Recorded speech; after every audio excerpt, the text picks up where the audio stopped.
Crow's walking away. Crow flew away. He'll come back in a second. I want to do a little update, but Furman's given me a good testimony over here, and I told him, I said, you want to give us, the Lord blessed him. You almost drowned out at your truck got stuck again on the little island. Yeah. And What testimony is that one? you were digging it out. You thought you were giving it to Crow. You thought you were going to sink, and then the Lord you were just telling Crow. Remember the little. Yeah, but I was speaking about the. Hello, Joe. Hi, Kay. And I was actually speaking about a few weeks back.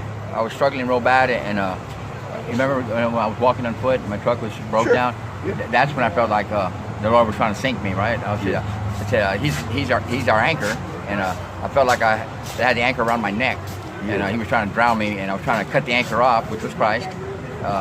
Thinking he was trying to drown me, and the whole time he was just trying to keep me from going further into a storm that I knew not about. So that's what I was talking about. I mean, my anchor. Sometimes it seems like he's trying to pull you down, but he's not. He's just trying to keep you from going into a storm that's ahead of you that you don't see that he does.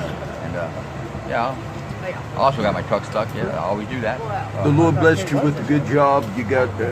Furman was telling me you got a really good job with some brother from one of the churches I visit, Real Life Church. So kind of God blessed him. And Crow, you want to... You're national TV down. Look, I want to tell this Hello, story America. real How you quick. doing?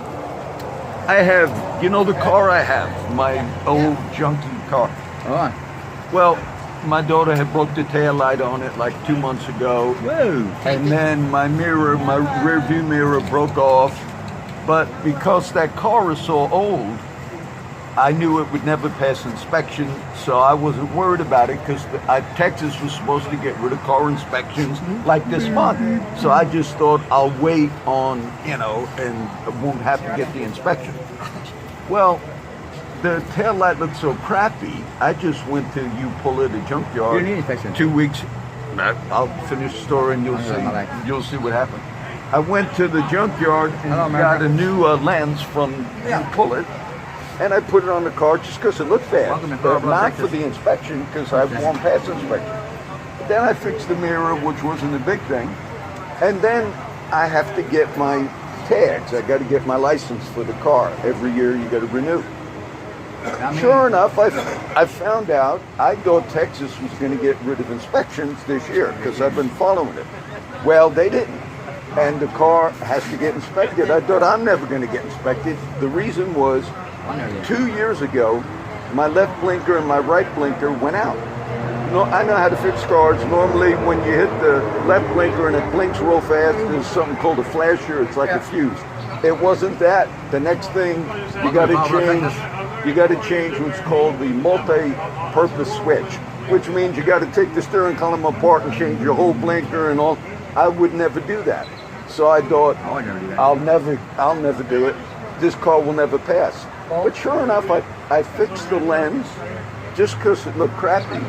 I fixed the mirror, and then as I was driving down the street, I said, let me check these blinkers. They were bad for 2 years. The blinkers worked. I prayed. I said, Lord, let the blinkers work. They worked. I went and got an inspection. It's amazing because that car, I wasn't going to fix it. And sure enough, everything. The exhaust. That's the thing, and he passed me with the exhaust. So I wanted to mention it because on the little other videos I did, I talked a little bit about stuff like that. I was reading. Give me what else? I like getting Furman and Crow together because what else? What's good? There's a brother inside. His name is Charlie. He's new. He just got out of prison. This is his second day being homeless. He has a very good testimony, but I'll see. Charlie Slade? No, a new guy. Okay. He met Andy. He's a friend of Andy. But give a testimony. I ran into a guy yesterday, the brother to the girl I've been paying for 18 years, and I ran into him yesterday out of the blue. I didn't recognize him. He recognized me right off the bat, and Bubba Slade. You were telling me. Yeah, and he just got out of prison, and he said, I told him, yeah, she just turned 18. I'm hoping she'll come see me, and And he gave me a cigarette, and I was like, damn, dude, you know, because he recognized me at first. He knew exactly who I was. But Yeah. I was like, dude, you matured, you grew up, you know. I said, you know, it fits you, you know. And he's like, he was taking another cigarette. You knew him that's somebody like Crow knew back in the old days. Yeah. And we of were course, fighting buddies growing up. And he's bigger now, he's older now. Yeah. And I'll see, I think I'm gonna walk a little. Okay. Because I had a few things I want to update. It's like a teaching, but it would be too much to do it all right now. I lost Claire somewhere. And if this other guy, thank you, Crow. I always like to get Crow. I always like to get Crow and Furman together. And there's a lot of friends out here today that I could have kind of like had talk, and I was kind of putting it off.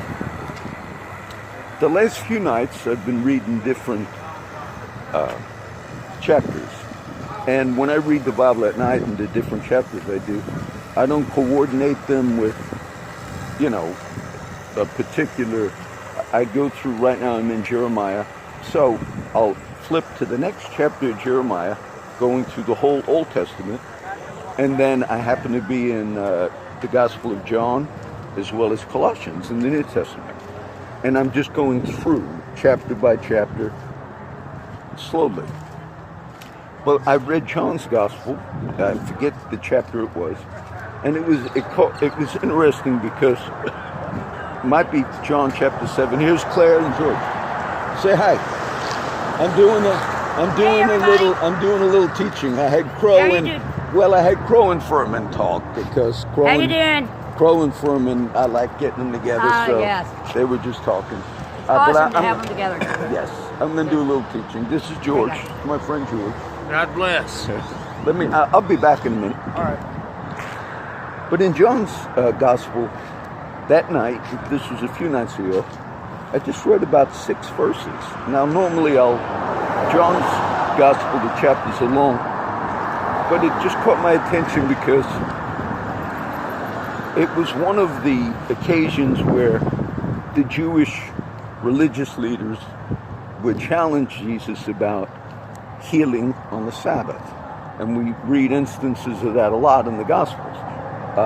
They would say, you healed on the Sabbath, there are 6 days to be healed, and don't come and be healed. But this case in John's Gospel, and I'm not going to make this a whole post that I got to write notes or nothing, so I'll just tell you what happened.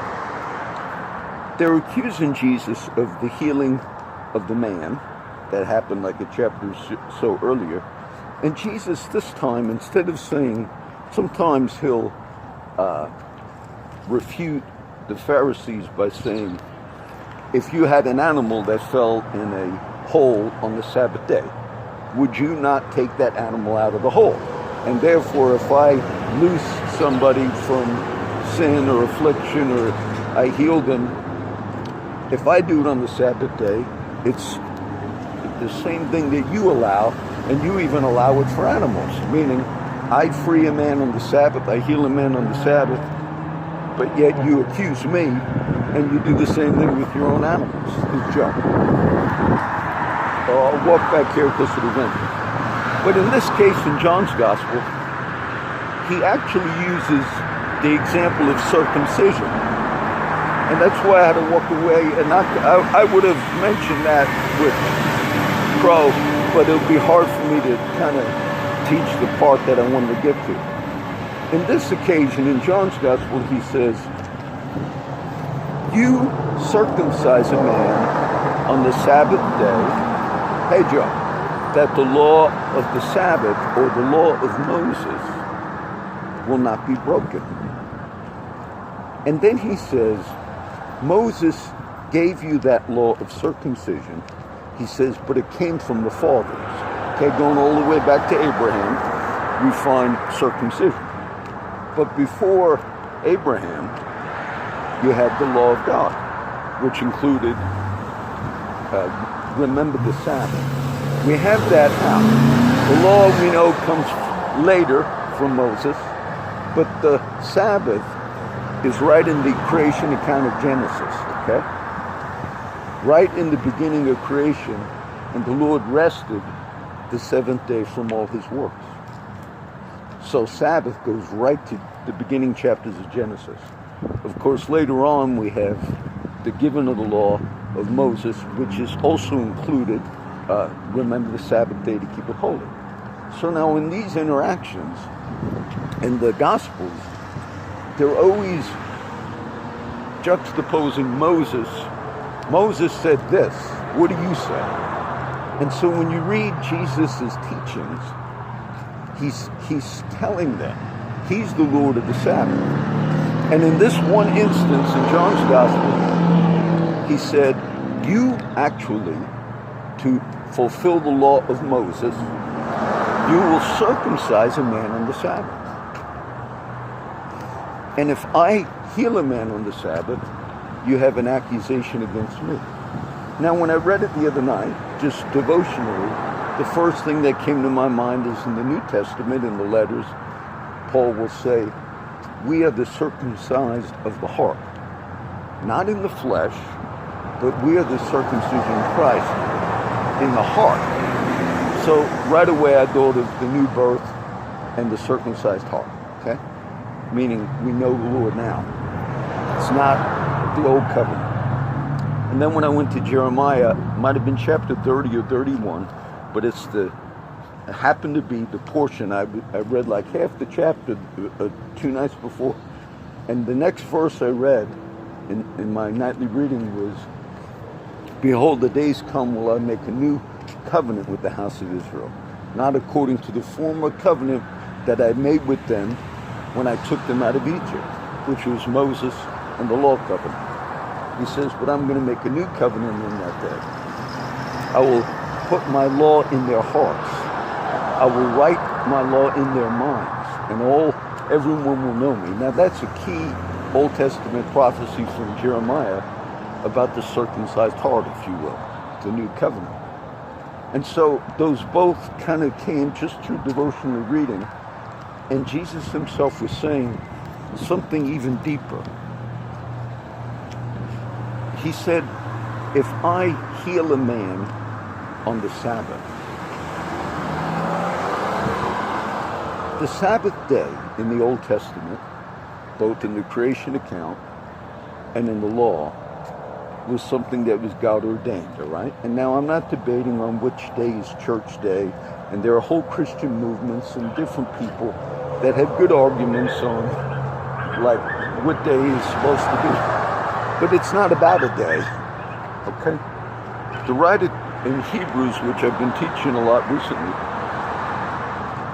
Hebrews will tell us that the people of God, particularly the Jews of the first century, they still have to enter into rest. And when they cease from their own works, the works of the law, then they could enter into rest. And there was a promise that was made in the Psalms King David spoke about and said, there yet remains a rest to the people of God. That's all talking about grace. The Jewish people coming into the new covenant, the argument is cease from the works of the law, come out of the old covenant, and then you're in the day of grace. You're in the Sabbath day. In the letter to the Hebrews, the Sabbath day represents grace because it's rest. You cease from your own works. Now in the Gospels, it's interesting because Jesus says he came to do the works of him that sent him, to finish the work. And even though he's obeying the Sabbath, he's fulfilling everything that the Father gave him, yet he did these works of miracles and all, freeing people even on the Sabbath day. When you enter into that rest, when you're in grace, it doesn't mean nothing's happening. You see, God, after he created everything, then on the seventh day he rested. Everything that he made then had the seed in itself, life in itself. Everything continued to reproduce. Man, animals, plants, trees. And the principle was, when we are in grace, in the new covenant, the circumcised heart, we're in that rest. We're in that new covenant. And when the writer to the Hebrews said that he was quoting the Psalms, there remains yet a rest to the people of God. What he was saying, the writer, the psalmist was saying, that was speaking about the new covenant, the circumcised heart. That was speaking about the law came from Moses, but grace and truth came from Jesus. And he's saying to his Jewish brothers, that's the context of the letter to the Hebrews, you have to cease from your own works, which are the works of the law. Trying to show them that the old law covenant is no longer viable. And then when you rest and you enter in because you believe, it was an argument for justification by faith. He's saying that initial people that promise was made to, the promise of the promised land, it says that really wasn't what God was intending. The writer to the Hebrews says, because later in the Psalms, it says there still remains a rest, a promised land.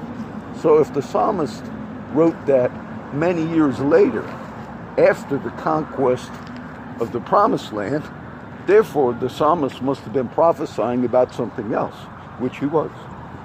What was the psalmist David prophesying about? The new covenant. The Sabbath rest that you all enter into when you're in the new covenant, when you're in grace. All right, that just came. Those little dots came just the other night as I read that one passage from John and then went right to Jeremiah. And it was interesting because most of the times we're familiar, there's Gunnar, that's Dirk stuff. Most of the times we're familiar with Jesus healing and doing a miracle on the Sabbath, and then the Pharisees had no problem with it. But this time what Jesus said was, you circumcise a man on the Sabbath.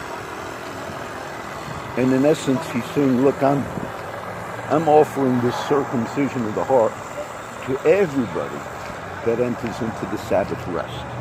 Okay, now, if I were to write, some of you are going to understand this, some of you won't. But if I were going to write a post, which I won't, it would maybe explain it more. But that's the offer of grace. The offer of grace is we enter into the Sabbath day, not some particular Saturday, but the place of rest, where you cease from your own works, the works of the law, the works of trying to save yourself type of a concept, and you enter into the covenant of grace. And then, if you will, then Jesus also heals you on the Sabbath day, the day of grace, the circumcision of the heart and not of the flesh. All right, so how long did I go? That's about 18 minutes, that's not bad. There's a brother, Charlie, I don't see him out here. He's a new guy, just got out of jail. So nobody really knew him, he's new in town. He has a really great testimony. That little thing about the car, I wanted to share it because that vehicle, I wasn't going to prepare it to get inspected because I knew I was never going to change that major part to fix the blinkers. And those blinkers were broken because I went through it trying to fix it at one point, and I realized I eliminated the other options. I had to change a multi-function switch. It's a 1999 Sable. But I wound up doing those other things that I mentioned, not intending to even get it inspected. But when I did those other things, and then I prayed, it was yesterday when I said, you know, Lord, just let these blinkers work. Those blinkers were not working for about 2 years. Trust me, they weren't. I'd always blink it, left, hand do it. Then the right one went out a few months ago. But then yesterday when I prayed that, all the blinkers worked. And even when I changed the tail light, the lens, I noticed there was a burnt out bulb on the back end of the car. Either a tail light or a blinker switch. I didn't even replace the bulb thinking I'm never going to get it inspected. For whatever reason, everything worked just fine. And it even passed inspection. You heard Crow say, even with that exhaust, because it's loud. You know, God will put things in line and perspective in the right time, all right? So this is an update, and I did little teaching. might want to reference some of those verses. And then I think I'll end it there, okay? Pray a blessing on everybody that gets to watch this. And please pray for my friends. A lot of them are struggling with different things, but some of them are doing good, okay?